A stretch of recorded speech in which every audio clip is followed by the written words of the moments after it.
speech I'm about to give today is a speech I've tried to give 5 times. All 5 times it's been cancelled at different universities. So one time I was even given in prison to stop me giving this speech. The most recent time was York University. I was invited to give a speech on free speech, ironically. It was cancelled. Because it was cancelled, I've been invited here today by citizens of York who still want to give me an opportunity to have my free speech. So today I'll give the discussion that they tried to stop. And to the people who tried to stop it, rather than going to 250 students in York University, this will now be played to hundreds of thousands of people around the world. You failed.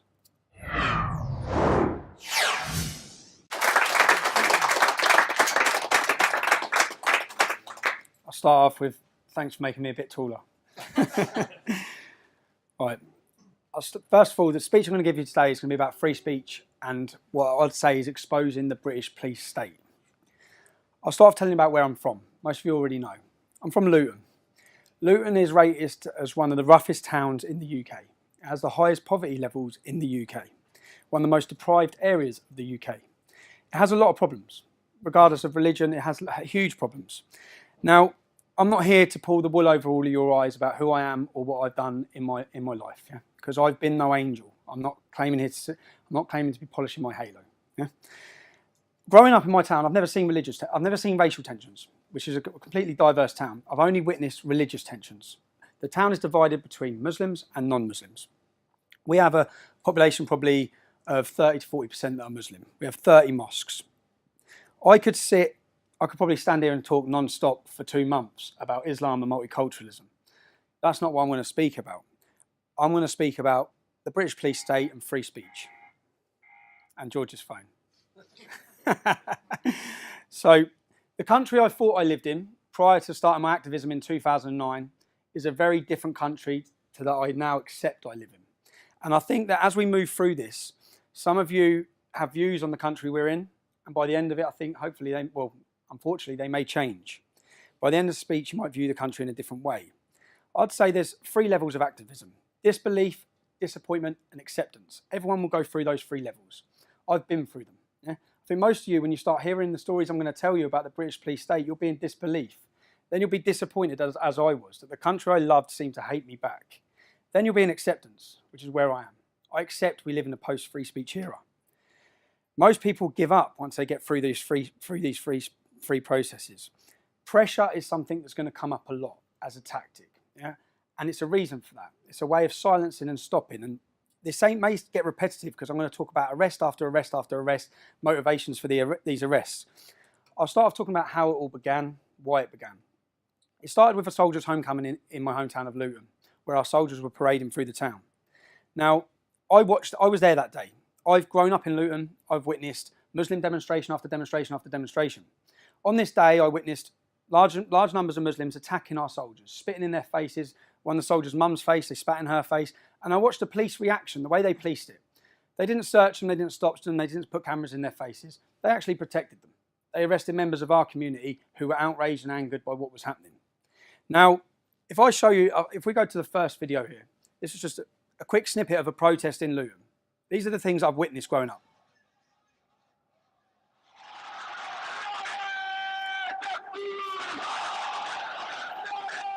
This is thousands and thousands of Muslims. And the reason why I'm doing this is to show you the comparison of why we felt angry. These men, many of them have got faces covered, some have got balaclavas. Translated, what they're saying is about killing the Jews. Yeah? Killing the Jews. Marching through the city centre, kill the Jews. Okay? No opposition from police. Nothing. So, in response to the soldiers' homecoming parade, I organised a demonstration in support of our armed forces. Now, the police tactics on that day, bearing in mind I've seen the way they police their community, we were kettled, we were stopped. There'll be a little video here now. Hands in pockets, feet. I remember having to take my shoes off in the town centre. The police locked us. They locked our community in. My auntie had to piss in the street. She had to urinate in the street because they kettled us in for 3 hours. Now, these are tactics that would never happen to Muslims. It would never, ever happen to them. They would not use this against them. So it became more at the start about equal rights and unfair treatment. That's what really electrified everyone, was how are we being treated like this? My friend this day, I have a friend called Isaac, his picture, a little black lad called Isaac, lost his front teeth, a police officer on a horse, walked past, and there's actually a video of it, went past and smashed his teeth out. All we're trying to do is support our armed forces. So their tactics from day one. So when we've done this first demonstration as the United People of Luton, straight after that, police raided 14 houses. One of the houses was mine, my mum's house. This was the first time, there'll be many times, this is the first time they went to my mum's house. They went on public order charges. Now, if I stand here and scream, yeah, they can arrest you for public order offence. That's all it was. They fabricated these charges. They went to 14 people's houses. They picked people from each estate, pretty much, yeah? And that's a tactic to install fear. When they went to my mum's house, we had another demonstration planned a week later. I wasn't at home. I've stayed away until the next demonstration. I've gone to the next demonstration. The Home Secretary then gave banning orders for all protests in Luton for 3 months. The 14 people that have been arrested, the police gave bail conditions. You're not allowed to enter Luton Town Centre 24 hours a day, 7 days a week. This was the first time I'd witnessed fraudulent cases against people in order to restrict bail conditions in order to limit their freedom. Yeah? This was the first time. So after the second demonstration, I contacted the police to hand myself in. Obviously, you've raided my mum's house. I must have broke a law. You want to see me. We don't need to speak to you anymore. So they didn't need to speak to me because the Home Secretary had given them powers which they were literally just trying to give us via bail conditions anyway. These tactics work. Do they scare people? Yes, they did. Even my close friends at the start, yeah, Tommy's been arrested. Everyone's been arrested. It puts fear.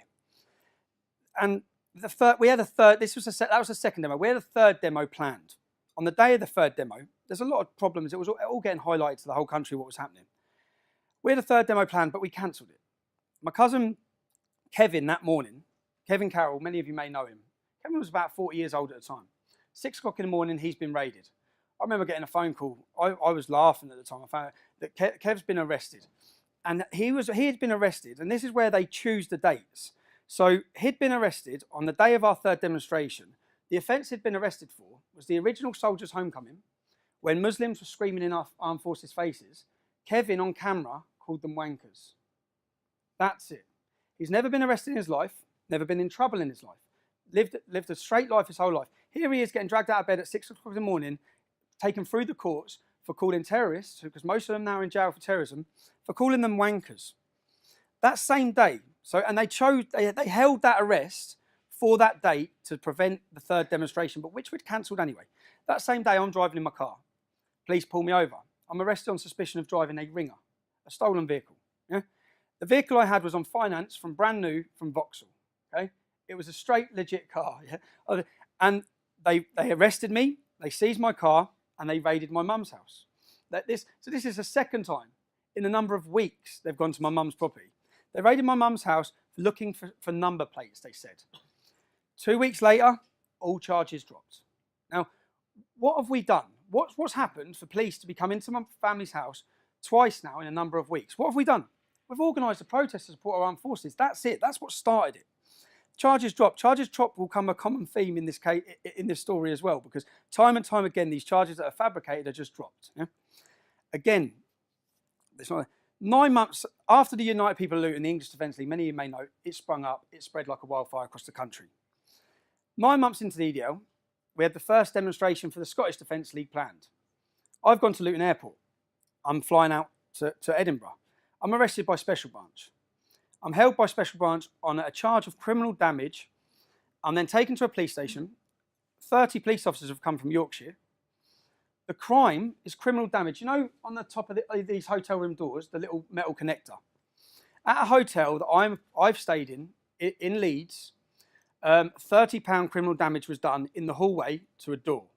I apparently fitted the description of the man that had done it. So 15 police officers at my wife and kids' house with machine guns, 15 police officers at my mum and dad's house, seized all electrical goods. Their warrant said they could take electrical goods to see if I'd booked the hotel. Yeah, this is what it was all about. They took my dad, 65 years old. This is the third time they're in my parents' house, my family's house. And this is all pressure. It's all intended to get your family distraught, upset, And it works because, as any of you could imagine you started expressing your political belief against something, and in 3 times your mum's door's been kicked off. Your wife, when I lived in that house, when they come with machine guns, my daughter was at the nursery. The lady who ran the nursery was 3 doors up. My wife wouldn't take the kid to nursery again after that. It works. My wife was crying, coming home, crying her eyes out. It works. And it is political. And so this charge of criminal damage, Yorkshire police had come down. I was due to speak at a demonstration in Bradford about grooming. Grooming at this point was still hidden. The police's tactic was still to hide it. No one knew about it. Yeah? We were talking about it. The police officers that come down from Yorkshire, when they bailed me on the criminal damage charge, they bailed me. My bail conditions were not to contact the EDL. Yeah? Not to send an email. These were all bail conditions put in. The bail date was the exact time. I had to go to a police station at the exact time we were due to protest in Bradford. Yeah? This had nothing to do with a criminal damage at all. Yeah? This was used as an excuse to get in my house, seize my computers, get intelligence. At the same time, when I come home, my wife said, one police officer spent 6 hours at that file. Yeah? Because their warrant didn't allow them to take paperwork. So instead, what they did is I had the files, which were all to do with my properties and businesses, where one officer wrote everything down. So I thought, what are they doing then? I was confused with what they're doing now. 3 weeks later, once the demonstration had passed, charges dropped. Yeah? So is that okay? No, for me, no, it's not. You've raided my house, you've scared my family, you've intimidated us, and then you've just dropped the case, completely dropped the case. I put a complaint in through the IPCC, the Independent Police Complaints Commission, asking them how you got warrants into my property, how you were able to do this. What turns out, and what I said, I made allegations against the police. I said, I believe it's politically motivated. I believe the date you've chose to arrest me is because I was joining the Scottish Defence League. I believe the bail date you've chose to give me was to coincide to stop my political activism. I believe all of these things. They've admitted all of them. When this goes out online for the Rebel TV, you'll see all the evidence, yeah? They accepted it all. Yeah, you're right, we did. It was illegal. Our officers will be sent on training courses. This will be done. And it's like the knock-on effect. I don't think, unless you're, no matter what side you're on, when you're getting raided and the effect it has on my mum, on my parents, on the embarrassment on the family, and then just to be dropped. This was the 3rd time in 9 months. 3rd time they've kicked the doors off. We continue. I come out. If you want to go through YouTube, you'll dig up. As soon as I got out of the police station, I'd have made a video about this. Everything I'm saying will correlate, and there'll be evidence and videos to tell the whole story the whole way through. 3 months later, boom, my door goes in. 6 o'clock in the morning. By this time, I've become publicly known and a target. People want to kill me for what I'm saying, for speaking the truth about Islam. 3 months later, doors go in. I run down. I was quite relieved to see the police because I wasn't sure who it could be. When I saw the police, it was a Luton police officer, and the first thing he said is, "I'm sorry, Stephen." I said, "Don't be sorry, you've got your orders." He said, "We're taking your wife." And I'm even getting emotional if you think about it. So they arrested my wife, who was 6 months pregnant at the time. I'm getting now. Sorry, I'm embarrassing. Yeah. She was 6 months pregnant. She went for an 8-hour interview.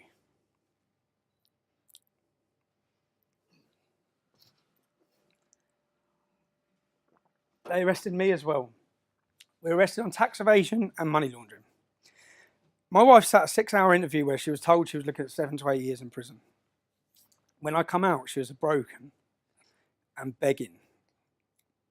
The cases were from this, they froze my assets. At the time, I had 2 businesses. I had 7 properties. For a young man, I was successful and doing well. My passion was making money. But then the reality for me was it didn't matter how much money we make or how much we want to move into nice areas. The problem will be left to our children for the next generation if we ignore it. What have I done? This is the 4th time of arrests. What have I done? I've started speaking about Islam. That's it. What have we done? What has my wife done? She's done nothing. Now, we were rebailed. My wife answered bail, and so did I, every 6 weeks for 3 years. And every time, so waiting all the time for the case, waiting all the time for the charge. They closed our businesses. They put us on a restraining order that meant you're allowed £250 a week to live on. Now, if you spend over that £250 a week, you get 18 months in prison. These orders were brought in to deal with terrorists. They were being put on us for speaking about terrorists. I'll be honest, out of everything I've dealt with over 8 years, this was the most difficult thing to deal with because it was something getting punched, getting aggression, I could deal with that. This was impossible to financially live and have any ambition to do anything. This lasted for 4 years, this restraint. 4 years. It's unheard of. No charges brought. I had no charges brought. So this innocent until proven guilty. The Labour government passed these new laws where they didn't need a crime. When they come in to arrest us, they didn't have a crime.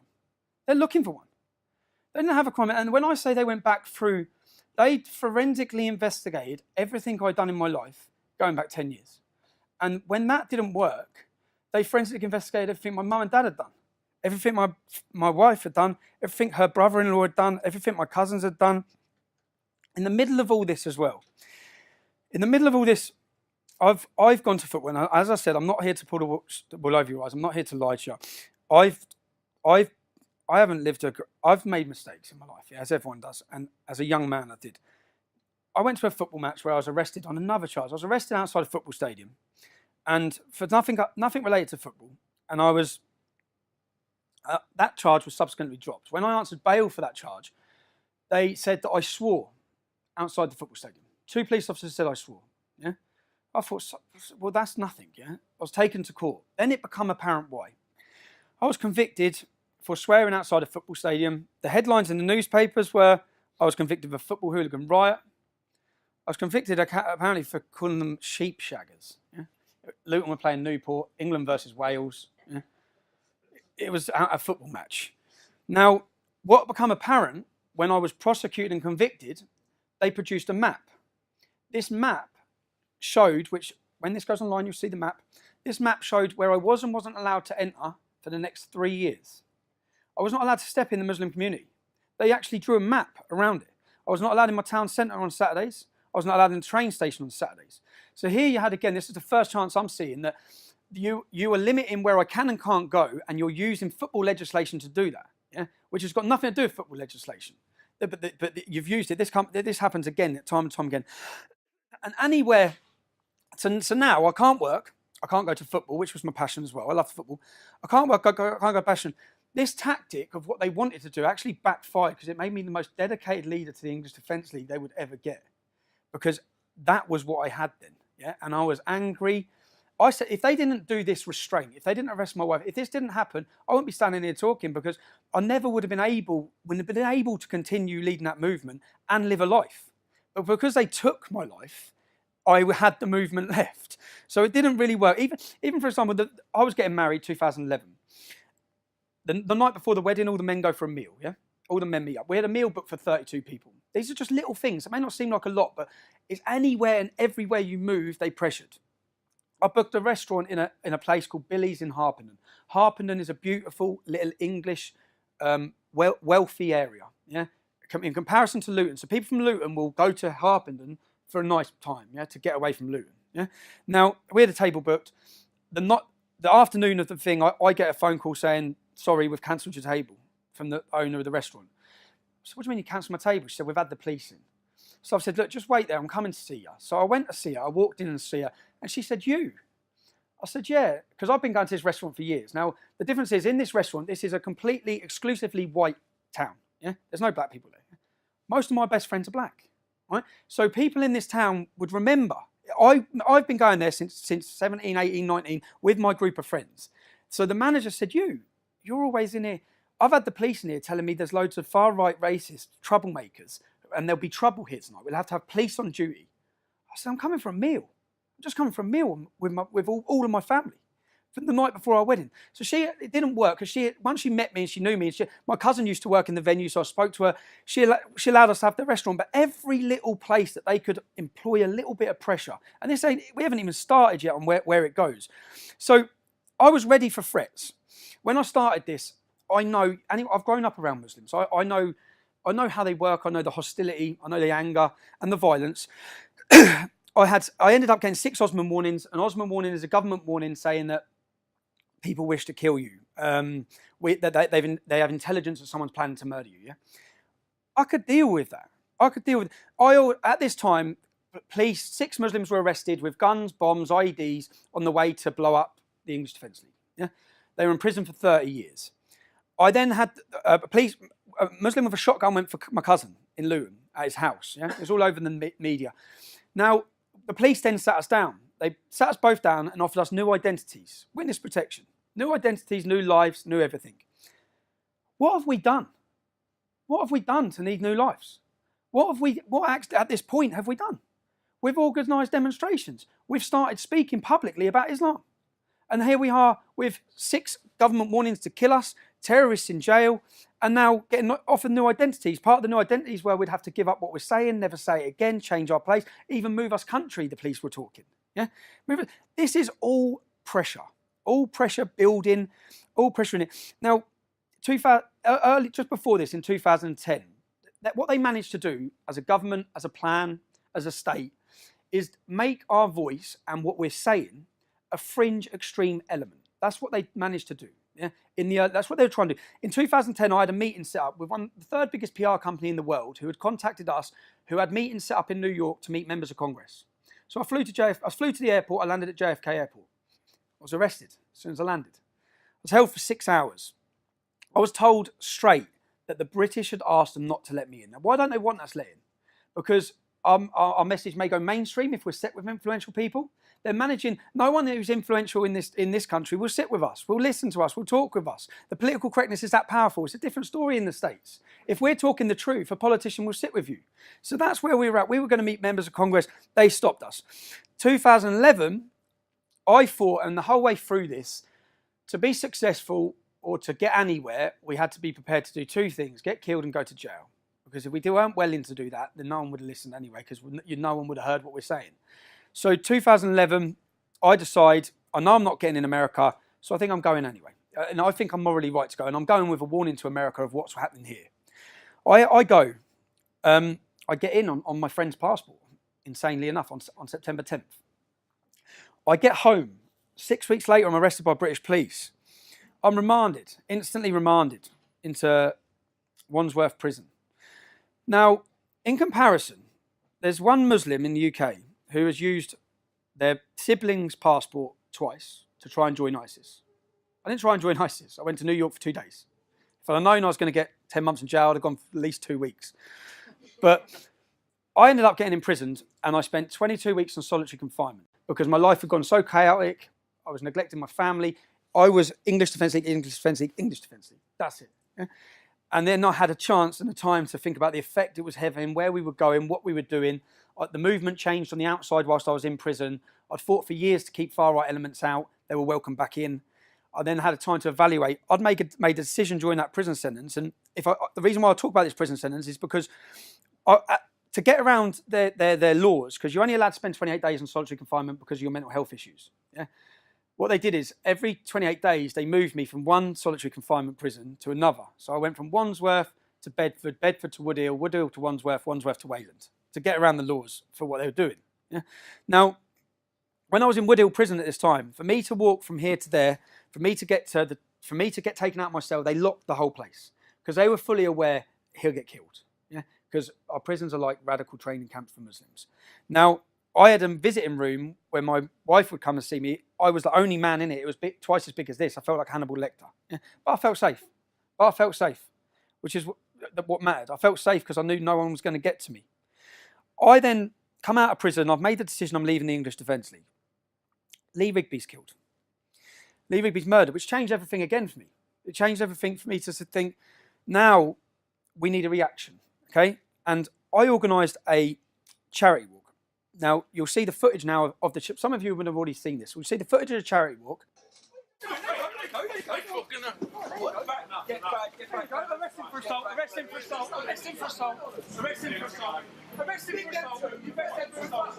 That's all. Listen, we just been... You've got to get these 2 numptins. How come he hasn't been handcuffed? How come he hasn't been handcuffed? If we do in the year 2013 in London. Mike, look, we've been arrested on Armed Forces Day doing a charity walk. Yes. This is year 2013 London. Okay, come on, mate. Because we want to walk. Unbelievable. We were doing a charity walk at that time for this darling Amelia May. The police the night before the charity walk come to see me. They come, Scotland Yard police officers come see me in Luton. I met them in Luton and they sat down and said, we don't want you to walk through Tower Hamlets. Now, my charity walk was going from A to B, a straight line. I said, why not? They said, because of the Muslim community. I said, what about it? They said, well, the mosques. I said, I walk past 8 mosques every Saturday to go to football in my hometown. We're sitting in a Muslim restaurant. I met them in a restaurant called Imak Grill, which is a Muslim-owned restaurant who I went to school with a kid, full of Muslims. I sat there like, look around you, this is where I live. What are you talking about? And they would rather you went around. You'd rather me take a, 10-mile detour because there's some Muslims there. I said, that's my capital city. For me to get to A to B, are you telling me I can or can't? They said, no, we're not telling you can't, we're asking you. I said, well, no, I'm not. I'm going to walk from A to B. Okay, there's no zone that I'm not walking in London because there's a few Muslims in it. So what it turned out is that the Muslim leaders had come out publicly and said, we don't want him walking through our community. Now, some people, this would sound far-fetched and amazing to. I'll go back to another story. So in Birmingham, we were holding a demonstration. Now, I read online that a Muslim had hit a police officer with a brick and he'd been arrested. I then read on one of the Socialist Workers' Party websites, chat forums, that 200 Muslims with the imam had turned up to the police station and they'd told him they better release him. And I read that the man was released without charge, yeah? Now, I didn't believe it. So now I've had a meeting with Birmingham Police, the hierarchy, about a demonstration. And I've run it by the copper, our liaison officer. And he said, yeah. I said, what? What, you let him go? And he said, well, look, we have to weigh up a situation, Tom. Yeah? If those Muslims would have rioted in Birmingham and it would have spread to Bradford, to Oldham, he said, we could have nationwide riots over one man, over an arrest. I said, that's insane. I said, so who's in charge of the law in Birmingham? Is it you or is it the imam? I said, it's the imam. It's not even you. So when you see this, if I'd have walked through Tower Hamlets, they've already been warned. It was in the paper. They've been warned by the leader of the East London Mosque. We will not control the youth. Yeah? They've been warned of a riot. This is Aldgate. That was at Aldgate East Border. So Tower Hamlets is say there. Yeah, I get to hear they let 2 men walk in front of us who assault us. Now they'd have thought we reacted to it. We didn't. It was a pure setup. I guarantee those 2 men are police. They worked for the police. They'd done that to then arrest us. I'm then arrested. Now, this is where the collusion comes up. The Crown Prosecution Service are supposed to be independent from the police. So the police would arrest you, gather the evidence, put it to the Crown Prosecution Service. They decide if you're arrested. Now, you can watch the long version of that video. We are walking, we get attacked, we are then arrested. Right? Now, you've already been wrongfully arrested. We're charged. I'm then charged by the police, taken to court 3 times. Why? Because as soon as I was charged, the police gave me bail conditions not to enter the borough of Tower Hamlets. I spent over 6 months not being allowed in the borough of Tower Hamlets. The minute those conditions were released, what I said is that the police are creating, at this time, our argument was you're creating a Sharia zone for people who oppose Islam. You're creating a zone that we're not allowed to walk through. And as soon as my bail conditions were off, I said, I'm bringing the English Defence League to Tower Hamlets. Yeah? But in response to it, I organised a demonstration to go to Tower Hamlets. The Home Secretary, our now Prime Minister, they imposed conditions saying we weren't allowed in Tower Hamlets. We went to the High Court.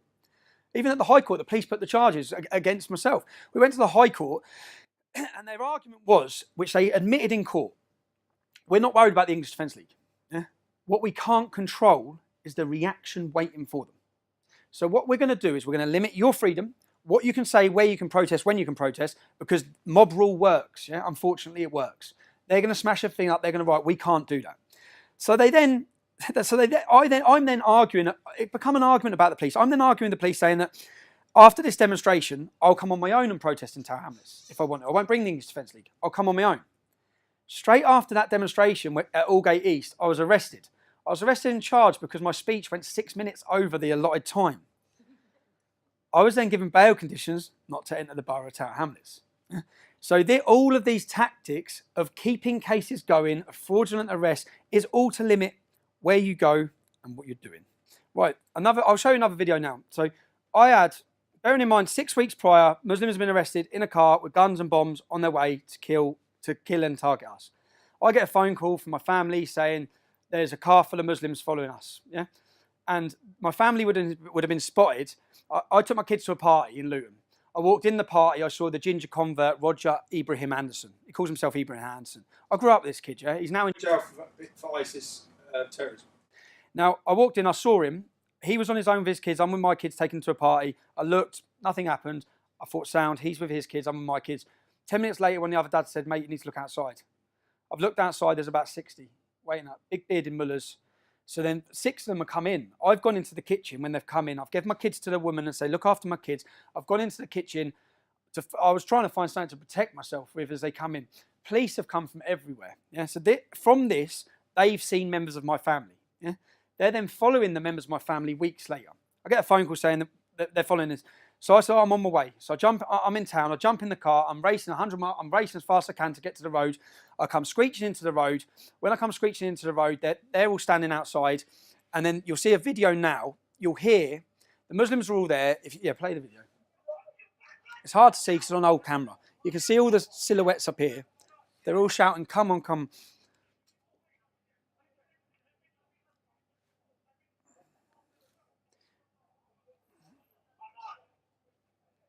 There's more police cars coming. They're outside our house. Yeah? This is in a cul-de-sac where they don't live. What was the police's reaction to this?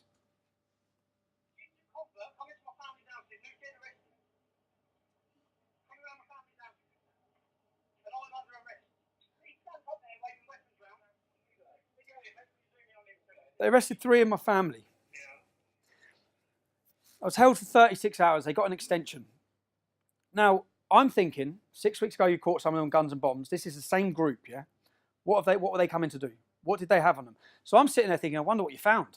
I get through to my police interview and I ask the police officer, what did you find? Straight away, what did you find? What did you find? She went, what? You haven't even searched them, have you? You didn't even search them. Have you arrested them? They were not arrested. They were not searched. In the end, there was about 20 of them. We were held. Now, this just shows the pure double standards and lesson. And when she said, why would we have searched them? I said, I told you, they had weapons in their hands, standing on the grass. That's how blatant they are. Yeah, they don't care. They had weapons in their hands. And they said, well, we didn't know that. I said, I know there's a video because my neighbour was videoing it. I know there's a video of me telling you that. Yeah, they went and raided the house looking for the camera. They went to the neighbour's house. So I come out, make all this public.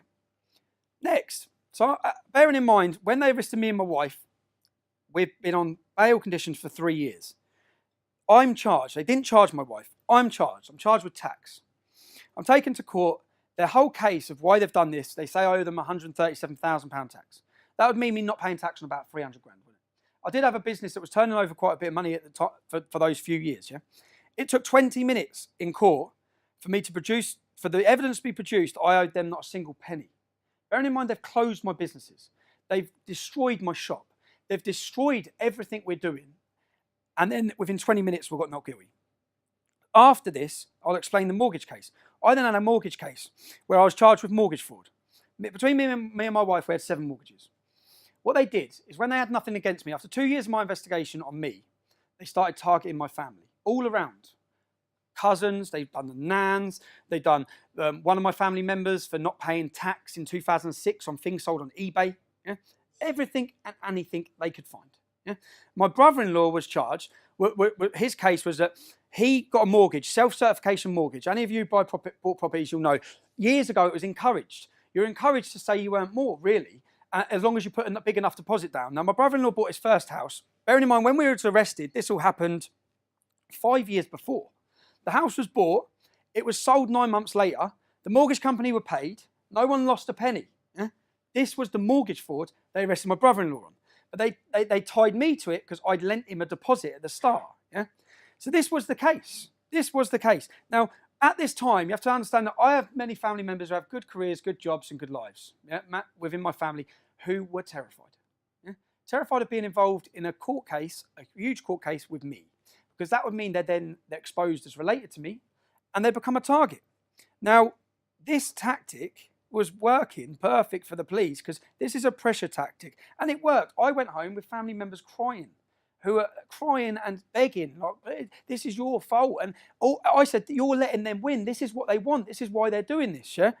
Now, I've had a not guilty on tax. The minute I got the not guilty on tax, the mortgage is the next week. The first thing they did then was my wife, who's been on bail for 3 years, they said, set a date in court straight away, set a date for Jenna to stand trial. So I'm got not guilty on tax. They had no case. They then set a date a week later that my wife's going to go into court. So no one knows what my wife looks like. You all just have to look online to see what response I get when I walk around our hometown. Yeah? My wife doesn't get that because no one knows who she is. So it's a bit of security for me is that she walks down the streets with the kids and it's all right. Yeah? So I've managed to keep it like that. I live two separate lives. I've had to go home and say, Jenna, you're on trial next week. Yeah, the 3 years you're on trial next week. The media is going to be there. There was Muslim and far left organisations sitting in the gallery waiting. Yeah, the date's just been given out, and this is all part of their game or part of their tactic. I view it all like a game of chess. So I think, what are they doing? What's next? What's their outcome? What are they doing? That night, I went home. I told my wife, "You're in court next week." 4 o'clock in the morning, and because I've filmed everything 4 years. I had someone covering me at the time. The cameraman comes straight to my house. Police come to my house at 4 o'clock in the morning, counter-terrorism. They said, you've been named in a list to be killed at all costs by Al-Shabaab. Al-Shabaab are a terrorist organisation who 6 weeks prior had done the Kenyan shopping mall massacre. Yeah.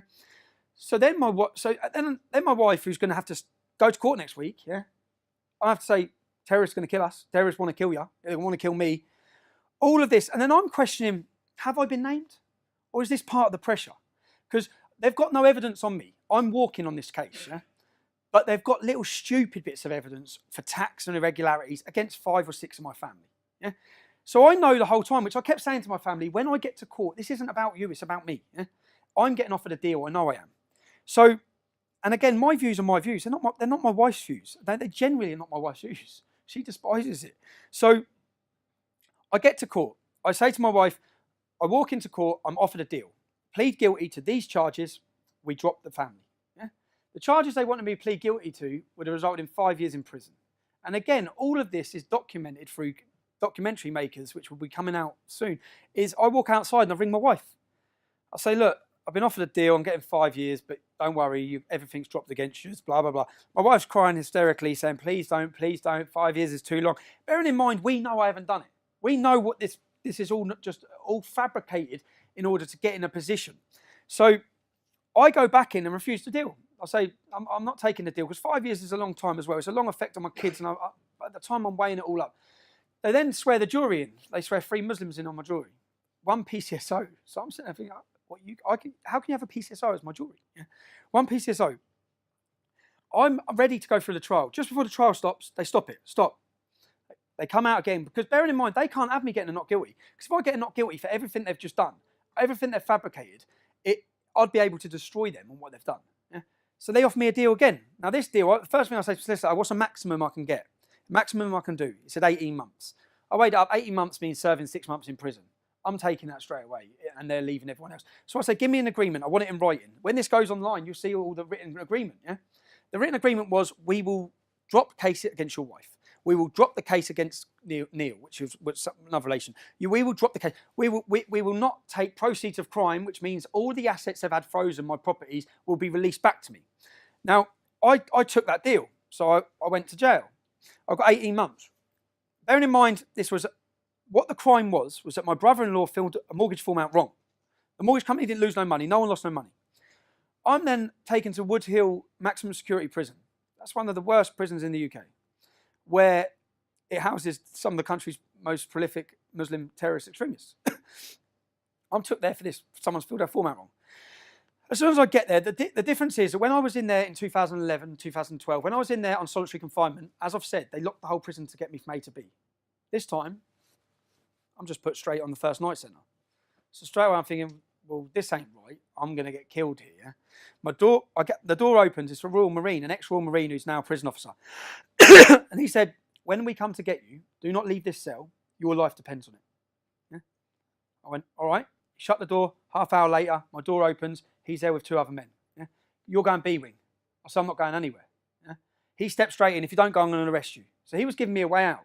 I said, arrest me then. Yeah? He arrested me, took me straight to the way you get arrested. You go to the block. Yeah? Took me straight to the block. When he's talking to me, he said, you know where they were taking you? I said, where? He said, you know the 6 that are in for planning to kill you, that got 30 years? I said, yeah. He goes, they're putting you with them. He goes, Rach, I've got the name. I don't think I put the name in my book. The woman who, because I checked who made the decisions afterwards, the woman who made that security decision to put me there, like even that screw that told me, he said, she'd have been done for corporal manslaughter. Yeah, she would have got done because you'd have got killed. But you're dead then. Yeah? So there's no help. So the next day my solicitor's come to see me. This is in the prison. So I've gone to see the solicitor. I've sat down with my solicitor. Afterwards, there's a waiting room like this. The door's open on the waiting room. I've seen the beards straight away. I got locked in the room. Yeah? I got locked in the room and violently beaten up and battered. The Sun newspaper run a headline saying, like it was funny, Tommy gets done. Yeah? Tommy gets done. And it was Muslim. So I lost my teeth. I was beaten up. And they're supposed to be, that cannot happen. There has to be a duty of care in prisons for prisoners. You're not allowed to put, if someone's from one gang and someone's from another gang, they're not allowed to be near each other. Yeah, that's what they do. You're putting me, the most prolific and hated man from Muslim terrorists, because I've committed blasphemy and criticised their prophet, and you're giving me on a plate to them. The only thing that I was lucky was that I could tell by the Muslims, when they locked me in the room with them, they didn't know I was coming in. Because their faces looked like, oh my God, he's in the room with us. Yeah? And then it just went off. But if they'd have known I was going to be in that room, they'd have had chivs, they'd have had blaze, they'd have been waiting, and I wouldn't be here. Yeah? But someone pulled strings to do that. Someone pulled strings to put me on B-Wing. Someone pulled strings the next day to put me in there. Someone had to, it can't be explained, and I'll get onto other prison sentences where exactly the same happened. I'm then taken to Winchester Prison, luckily, because by this point, my family on the outside are contacting MPs. There's a campaign on the outside to try and keep me safe from people complaining, and contacting across the country. I was getting letters, legal privilege letters coming in, where people were sending letters to their MPs, going to their MPs, saying what's happening to him in there. Yeah. So then I was moved to safety of Winchester Prison.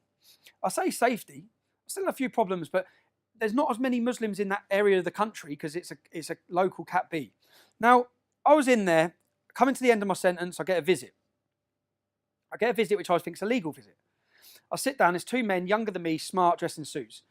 We're from a secretive organisation based in Scotland Yard called the Met Intelligence Bureau. Yeah? The Met Intelligence Bureau, and what are your plans when you get out? Because when I left, I made it public I opposed the far right. They were trying to sell this to me that if you help us, if you want to do your country a service, then you will be helping us by uniting the right. Yeah? Uniting the right. When you get out, basically, we want you to unite the right. We want you to get close with Britain First. We want you to work with Paul Golding. We want information. We want this. Be their grass. Yeah? Be their informant. They want their words. We want control of the anti-Islam reaction. So if there's a terrorist attack, they want control. They want to stop any, which we are going to see in this country, unfortunately. They want to stop any far-right attacks, yeah, by uniting it and having their man at the top. Yeah? So I said, so hold on. I shouldn't be here. You've terrorised me to stop me leading the EDL. A doesn't know what B's doing, yeah? And now you're asking me to help you.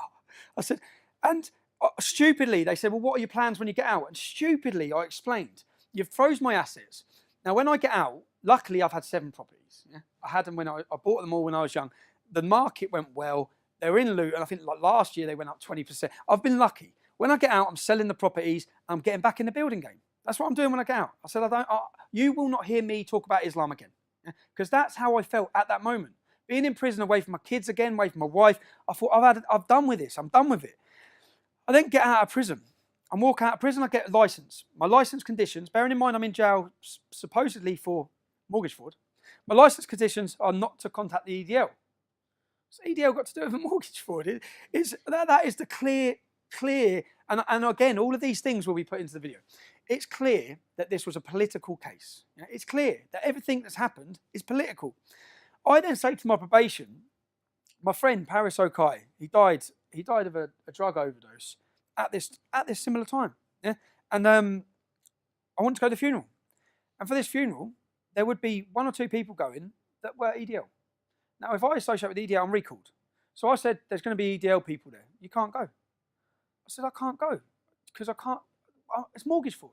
This is the thing, the little things. So I've then rang my solicitor because my assets, which I've agreed already in a legal documentation that I signed to go guilty, that you're releasing all my stuff. Yeah. I then contact my solicitor and say, I still can't use banks. I've been out of jail a number of weeks. My assets are all still frozen. What's going on? My solicitor receives contact from the police, and I've got the letter saying I now have to pay them £325,000 or I do 4 years in jail. Yeah. And I said, how can they do that? Because what they're saying is they opened up a proceeds of crime criminal lifestyle investigation. But I've pleaded guilty under an agreement that wouldn't happen. Yeah? Because otherwise I wouldn't have pleaded guilty because you didn't have a case. At this time, we will not charge Jenna Lennon. At this moment, charges will not be brought against Jenna Lennon. That was the one word, at this time. So that was at this time. We're no longer at this time. I'm like, What? So you can now you're trying to take. So they've added up the equity in the properties, and we're taking it. That's it. So we're taking it to court, and we're taking it, or you do 4 years in jail. I get a phone call from MIB, who saw me in jail. Yeah? Agree to work with us, Tommy. This financial problem goes away. Yeah?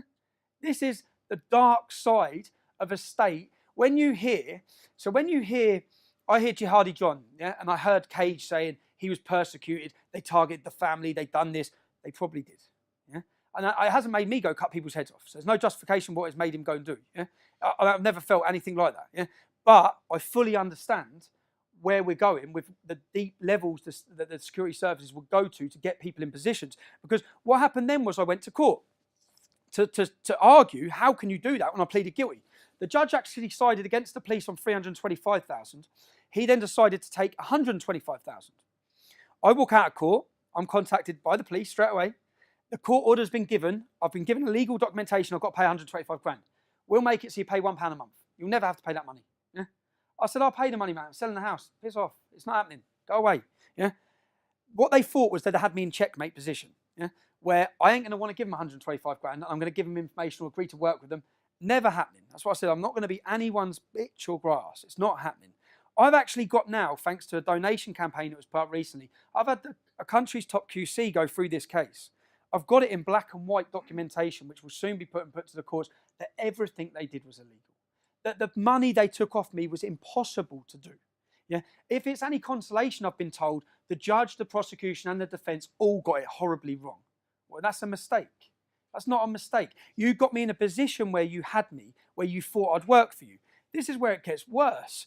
I'm then driving in a car, and all of this again, I've got the documentations, I've got the interview tapes. I'm driving in a car, I'm pulled over, three cars block me in. You're arrested for burglary. Burglary, house burglary. House burglary. Now, many things I've been or done, or people would assume with me. Yeah? Burglary? I'm then bailed, and at the time, I'm trying to work this out. I'm out of jail a month. I've got another 8 months left on licence. And I'm thinking, when you're on licence from prison, if I fail a drug test, yeah, for your arrest on burglary, they drug tested me. If I'd have failed the drug test, I go straight to prison for 8 months. So in my head, I'm thinking that's what this is about. Yeah? I then get released on bail. I get home. My wife says, Winchester Prison's been on the phone. You've left property there. So I get the number. I've still got the number. Yeah? She gives me the number, 0207. I thought, that's not Winchester, that's London. I ring the number. Tommy, it's Ollie from MIB. Yeah? The predicament you're in. I'm not in a predicament. He said, you are. He said, because if you're charged when you answer bail in 2 weeks, you're going back to prison for 8 months on recall. Yeah? So, and if you're charged, what do you think the media stories of this is going to be? You're going to be recalled to prison on burglary. I was, to be honest, I cried my eyes out. I sat there and said, what am I meant to do? What am I at this point? What do I do? I spoke to my wife and I refused it. I spoke to my wife and said, now in 2 weeks' time, I'm going to answer bail and I'm going back to jail. And for certain things it's not like just going to prison. I'm going into the most hostile environment. It beats going in the Millwall end anyway. So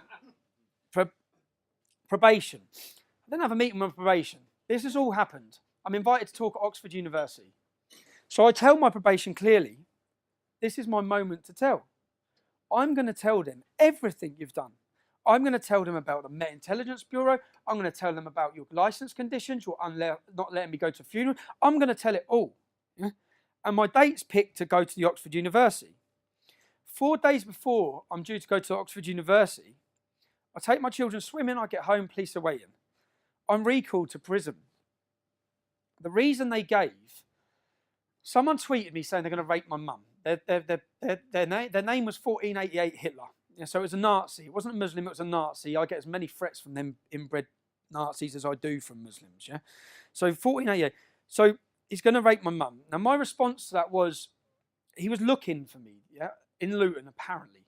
I said, you don't need to look for me. 10 o'clock in the morning, this is where I am. Yeah. So I went there. When I went there, police and probation are there. This is at the time. What are you doing? What are you doing? They said, well, you've told someone to meet you here. I goes, oh, so you saw that they said they're going to rape my mum? I've given you 300 threats to kill my family. You've not arrested one. Why am I going to come to you? I said, I'm not going to wait till someone turns up at my mum's house. If you want to find my mum's house, it's quite easy to do, yeah, through the system. So I've gone there. So I was warned that she said, you can't be doing that. I said, well, you need to do your job then, yeah? They then used that. They held that. 4 days before I'm due to talk, I'm recalled because I sent that tweet.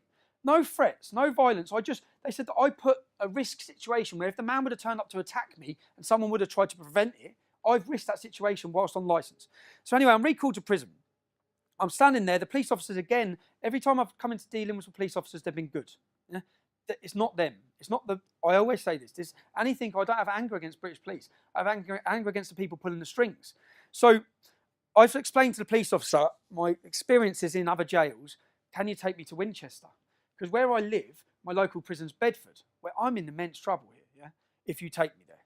So he's rang the probation. This lady, Superwoman. He's rang her up. She said, nope, it's all sorted. He's going Bedford.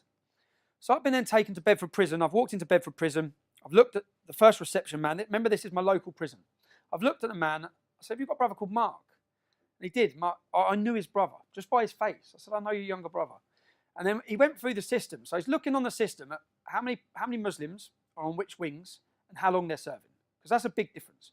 If I get put on a prison wing with Muslims serving 28 to 30 years, they're going to kill me. If I get put on with some doing 6 months, I might get in a fight. Yeah? So we've gone through it all. We've established that the majority of Muslims serving the most sentences are on A wing. The safest place for me is on B wing. He's gone upstairs to see the governor. He's come back down. I'm sorry, bro. I said, what? And I've got all these He said, I'm sorry, you're going on A wing. I said, we've just established we've just done that. He goes, I know. I'm sorry, man. I said, give me a pen and paper. So I wrote out 6 pages to the governor about what his legal duty is for my safety. And the people in there and what they want to do to me. Yeah? He's come back and said, you're going, mate. You're going on B wing. Now, I've had to react in a safety way that when I get in there, remember, there's cells on the wings. There's cameras on the wings. There's not cameras in your cells. Yeah? So on the wing, everything's on camera. So I've got to then, in my mind, I've got to kick this off, yeah? To get put in a position where I'm safe. So I've gone in at 10 to 12. I've come out at 12 o'clock for dinner. I've walked straight into the canteen and said, which Muslims want to have a problem then? Yeah? And I've then started fighting in the canteen. And if I hadn't done that, I'd be getting it in my cell by 10 men. Yeah? Because I should not be in that position. And bearing in mind, I'm on a 28-day recall. So I'm then put in there, and I've come out. So I've then been arrested. I've got all the paper, put on solitary confinement. I'm safe. Yeah? I'm getting out of here. I'm seeing my kids. Right? I come out of prison. I sit down again with the probation officer, who I know that she's the counter-terror lead, and that's who's dealing with me. Yeah? I had to see him once a week. I had a friend who'd done manslaughter, who was seeing his probation officer once a month, and I'm like, oh, why have I got to see mine once a week? A mortgage form was filled out wrong. Now, Oxford again. What they didn't realise is I've arranged to talk at Oxford again. So when she sat down, I said, I'm talking at Oxford in 2 weeks. I said, and you just added longer time to my speech about what you've done. Now, 4 days before it, I dictaphoned the conversation. They come to my house again. And she come to my house and said, if you speak about Islam, if you speak about the Quran, if you speak about Muhammad, if you speak about the police, you're going back to jail. So I went, all right. I said, I'm still doing the talk at Oxford. Yeah? Now, if you watch my speech at Oxford University, I come out and say, the speech I wanted to give you, I've not been able to give you. I can't give it. Go dig it up. I said, what I'm going to talk to you about today is my life. And I didn't mention Islam, didn't mention the Quran, I didn't mention police. Yeah? Because I wasn't allowed to. And I said, that's free speech. And you can watch and see that at the start of my Oxford speech. And I said, yeah. Now, after this, I'm due to talk at the House of Lords on the 22nd of July. 22nd of July. Room booked. I'm giving a speech at the House of Lords about this. Yeah? I've managed to get a friendly acquaintance in there who's going to let me tell the story of free speech, let me tell the story of the police state, let me tell this story. 8 days before I'm due to talk at the House of Lords, guess what? I'm arrested. I'm taken to Luton Police Station. A fat police officer, huge, come in and said, we can work, we can help you, you can help us. I've done this for counter-terrorism. I know I've got 8 days left of my licence. Yeah? 8 days. So in 8 days, you can't do anything. So I don't care. Yeah? Do your best. You've got 8 days. I'm sitting in Luton Police Station. I'm taken to Peterborough Prison. I'm not even given the reason why I'm recalled. I'm taken to Peterborough Prison, And again, this is when I come out of prison each time. I come out of prison, so I'm not going to break any laws. No, I'm not going to get in trouble again. I'm not going to do anything. I'm not going to put my children through this again. And here I am twice in a situation again where I'm having to kiss my kids goodbye for something that I ain't done. And 8 days I'm recalled for. My license runs out on the 21st of July. Yeah? They held me past my license. They held me to stop me talking at the House of Lords. And this was all in the papers. It was all at the time. He's been recalled. And guess what happened when I'm recalled? So I'm recalled. I tell the prison when I get there, you know who I am, lock the door for 8 days and open it. Yeah? Because if you put me out there, we all know what's going to happen. I'm telling you, I'm in fear for my safety. Yeah? I'm telling you that. Right? That's what's going to happen. Put me straight on the wing. They put me on the wing with 4 Muslims who at the time, again, I've got all their names and the case that they were on. They cut a man's nose and ears off. They stabbed him to death. They're on the wing with me, 2 doors up. I walk out and I didn't go off my instinct. What I did in Bedford, the reason why I didn't go off my instinct, because I thought if I can try and ride this out for 8 days, if I do something like I caused trouble, I'm going to get longer. I want to get home. Yeah? I'm then standing on the wing and a white lad comes up to me, puts his hand over his mouth. He says, "You're going to get done with boiling water." Yeah? In prison, they put boiling water with sugar, throw it in your face. It's called napalm. Takes your skin, takes your face off. Yeah. So I said, "All right, who's going to do it?" There was a Somalian kid at the door. He said, "The Somalian." I'm then looking, where's the boiling water machine? Where's the boiling water machine? I don't give the man a chance. Yeah. This was on a documentary called 24 Hours in Police Custody. I walk over, before he has a chance to turn around, I'm hitting him. Yeah? I'm not waiting for that moment. And I shouldn't be in that position because I've already told you that's going to happen. Right? I'm held. I explained the situation to the prison.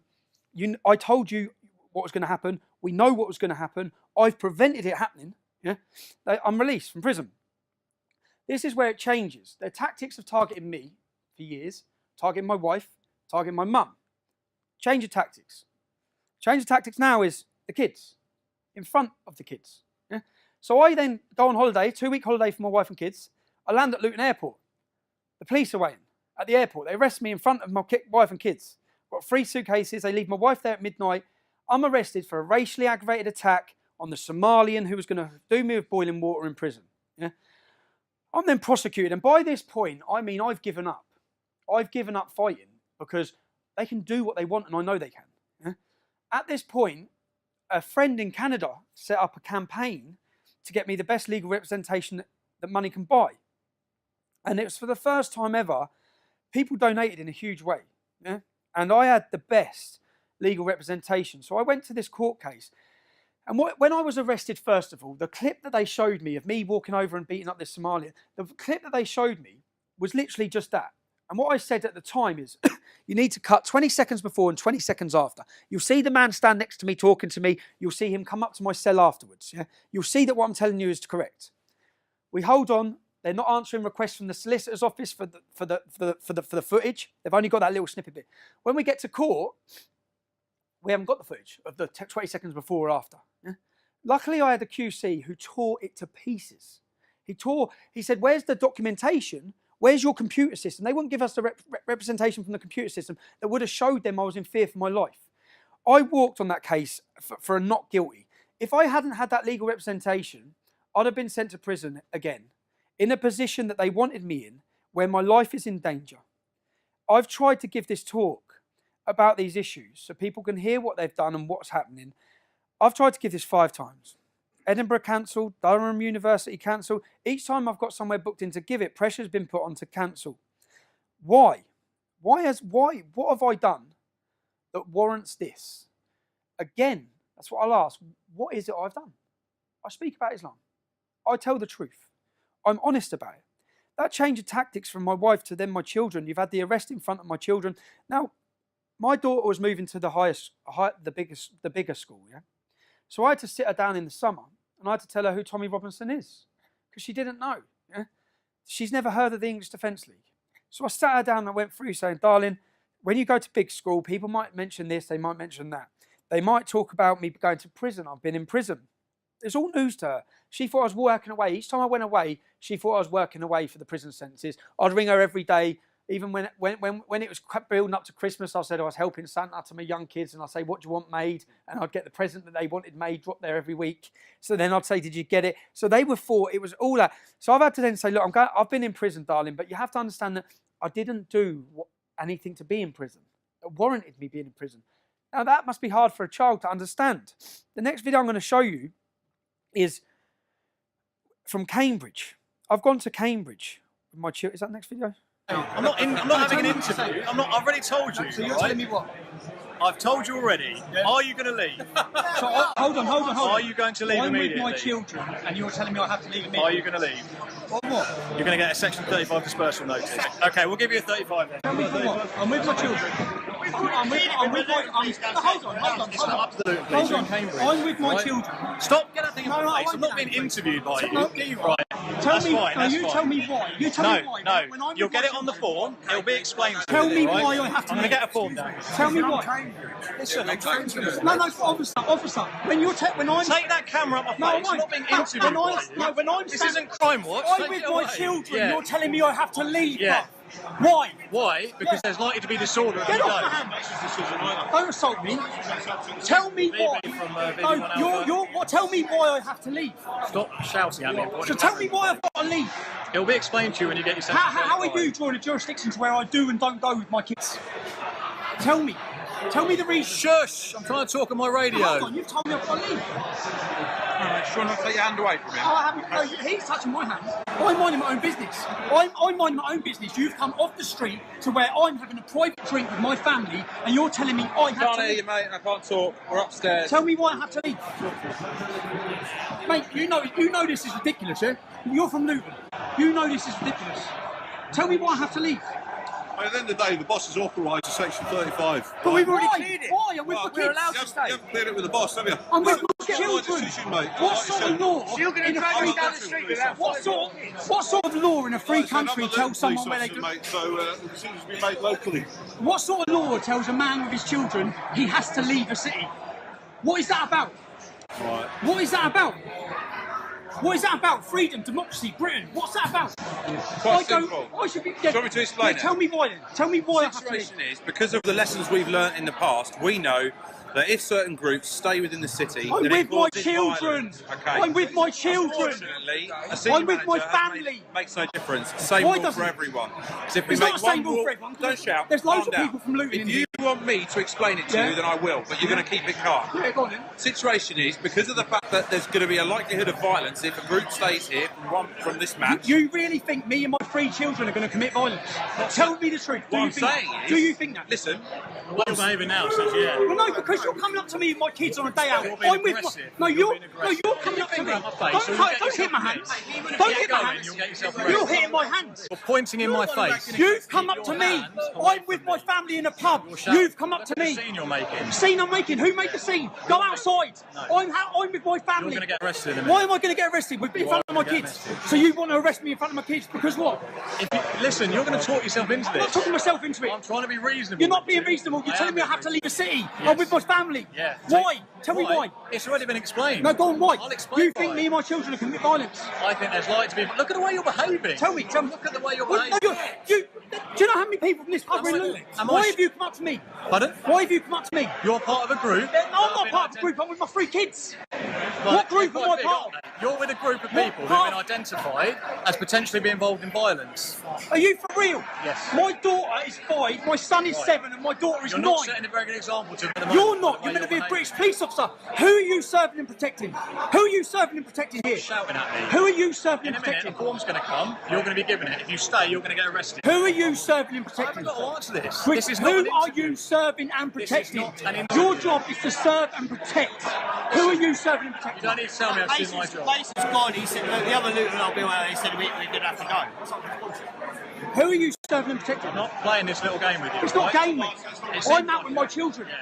You're I'm going to out be with my given a children. dispersal notice. I've explained it to you. I'm not doing it again.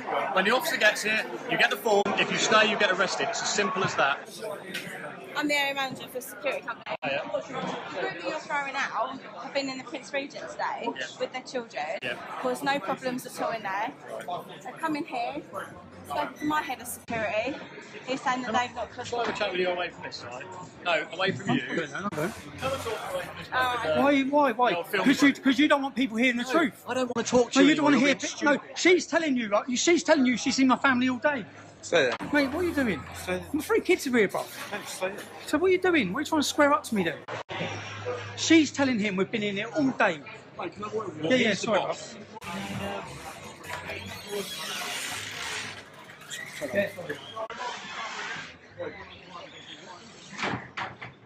I've already said you're not been good as gold available. I know, bruv. That's my missus and all. Your missus, yeah. Fair play. Respect her. Because she's just told him straight. I've told the cop that you lot have been. He's been sound as a pound, mate. You lot haven't been any trouble. I know. No aggravation whatsoever. Even your friends. I don't know if they were your friends at the time. They're not friends. They're not friends. But they've been no trouble either. We're not, girls, we're not getting forced to leave. We're not. You alright? Sit down. My jacket. Where's your jacket, darling? Spencer, where's your jacket? No, Mason. Oh you shit, left he's yours just in brought the the car. jackets down. Have you got his jacket? Do you think you can set a good example? Yeah. That's all. Poppy didn't bring No, he's looting. He I don't doesn't really agree it's with us. embarrassing. I'll get your jacket, Spencer. No, he's here. Mate, he's on our side. I'm on the side. You know, you've got to go one side.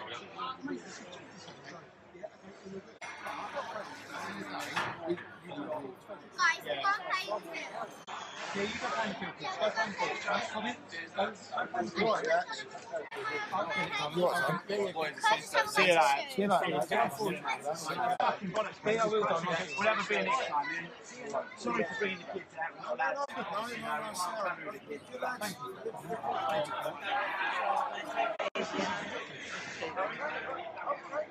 Mate, I agree with you. I mean, it's not like you haven't been abusive once or anything, so I don't get All it. this is every angle they can get. Lee, I'll shout you, brother.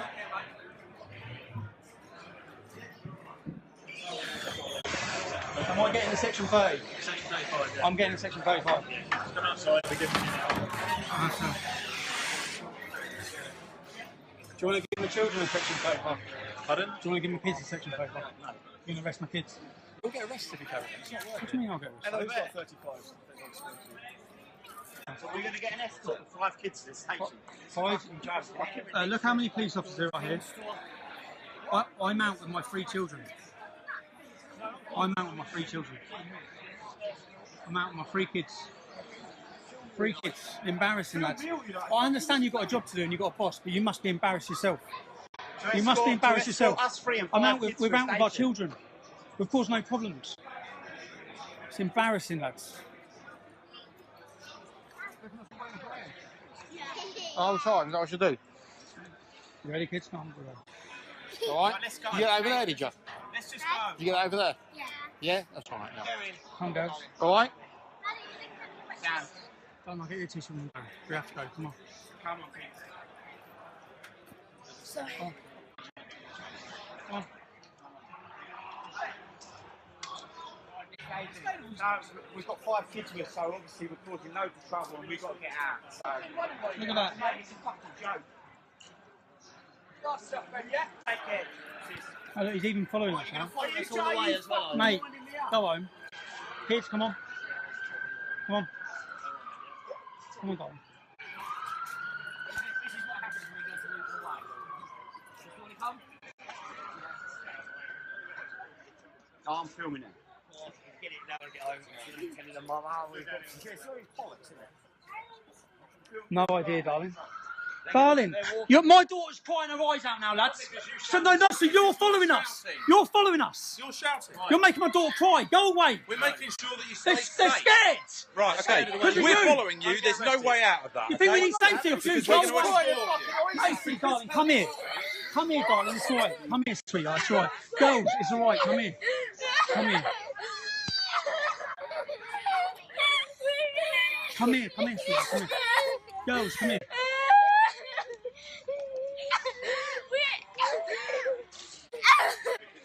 You've terrorised my family. You've terrorised my children. You have terrorised my children. No, you've terrorised my children. Stop following us. You've terrorised my children. You've terrorised my children. They're kids trying to watch football. You've terrorised them. You've caused this, you bully. You horrible bully. Who's swearing?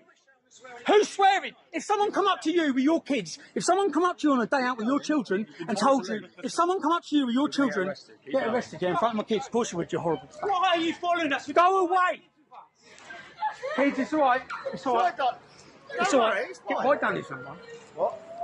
Bells is right. Bells. Macy, come in. Macy, relax. You're scum. You're scum. You know that? Look at them. Look how scared they are. You're horrible. Go away. Stop following us.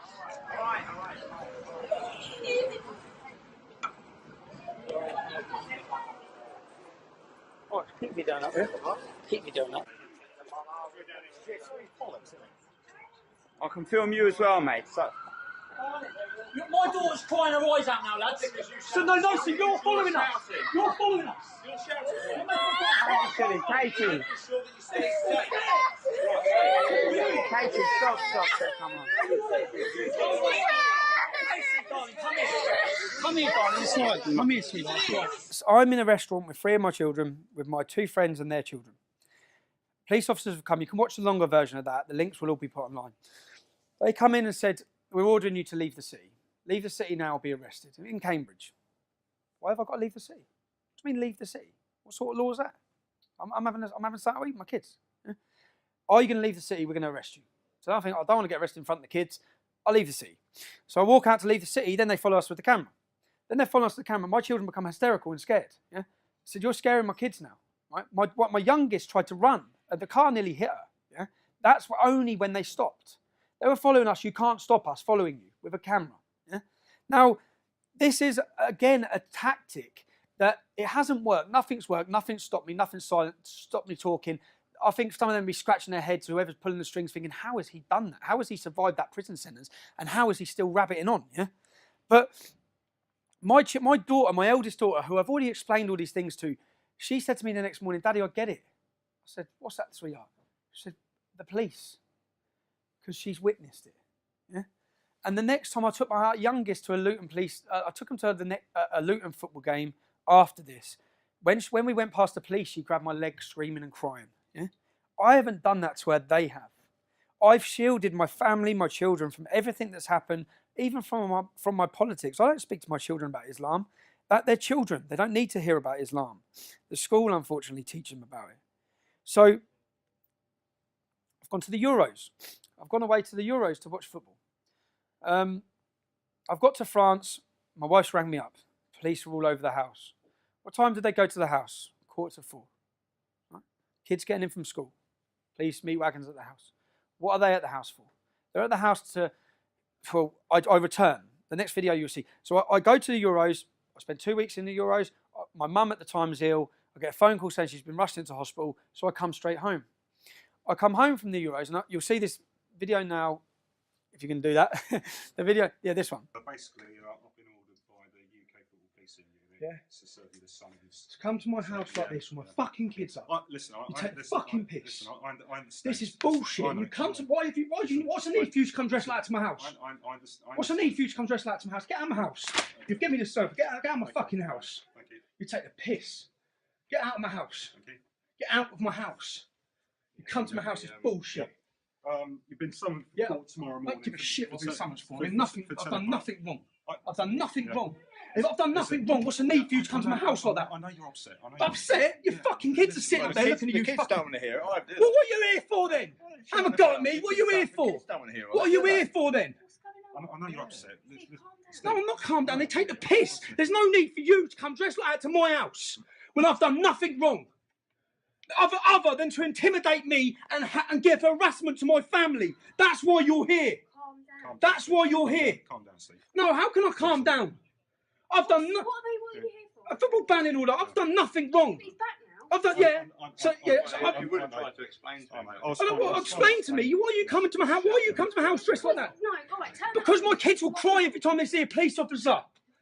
Hey, because of what? What have I done? But we I have don't had know. this discussion before. You're not supposed to come here in uniform. You're not supposed to be here in uniform. For the safety of our family. Not for the safety, because No, it is. you know my kids will be crying every day thinking, what the hell are the police at our house for? And I've done nothing wrong.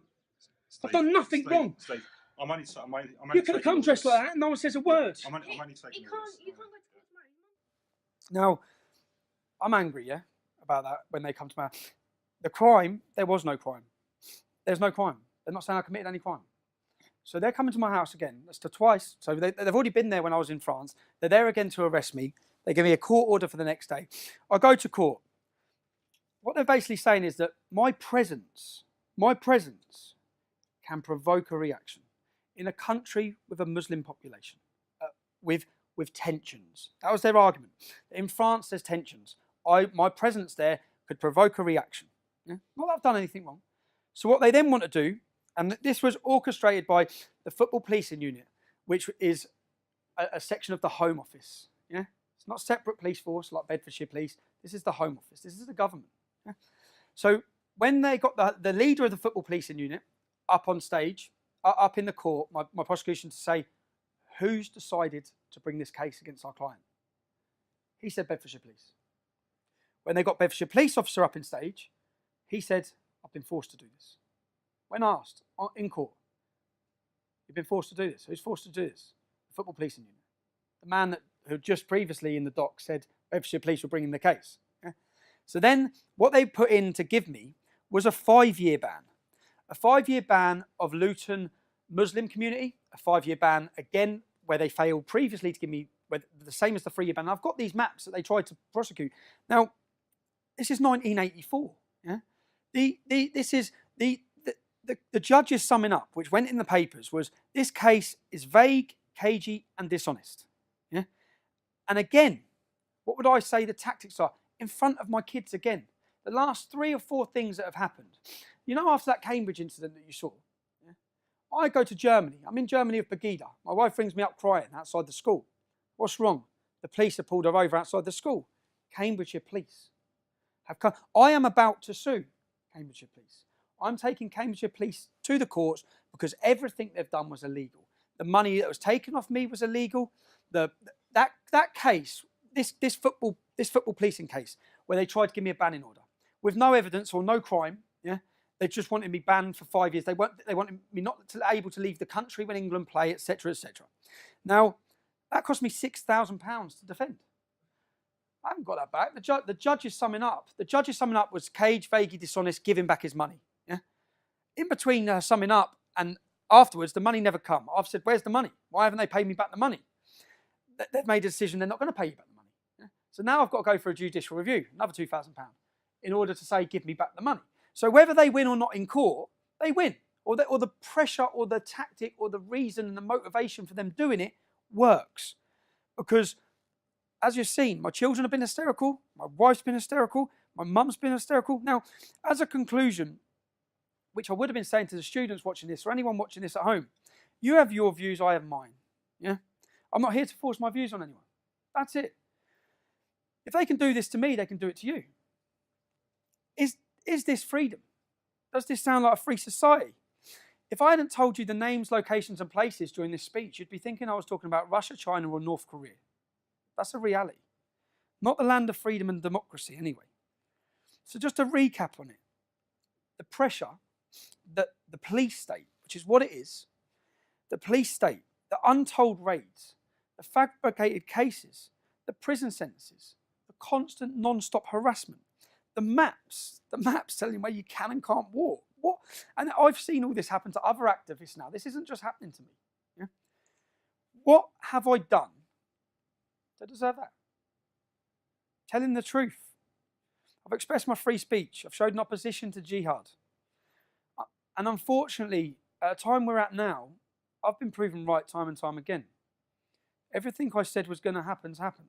Everything we predicted would happen. All the problems we've seen are now being seen on a national, international, global level. And to be judged, I always say history judges people. I don't care about a politician or a journalist judging me, because history will judge us. And history will judge us as the truth tellers. History will judge us on the right side. I'd issue this as a warning to anyone watching, whether you be in America, Canada. The problems I'm talking about and what's happened to me are on their way to you. This isn't going to get better, it's going to get worse. I don't want sympathy. The reason for my speech is not sympathy. The reason for my speech and to get this and so people hear it is I don't want to watch an English man stand there in 10 years and give the same speech. Thank you for letting me talk. If you like that and you want to see more, click like and subscribe.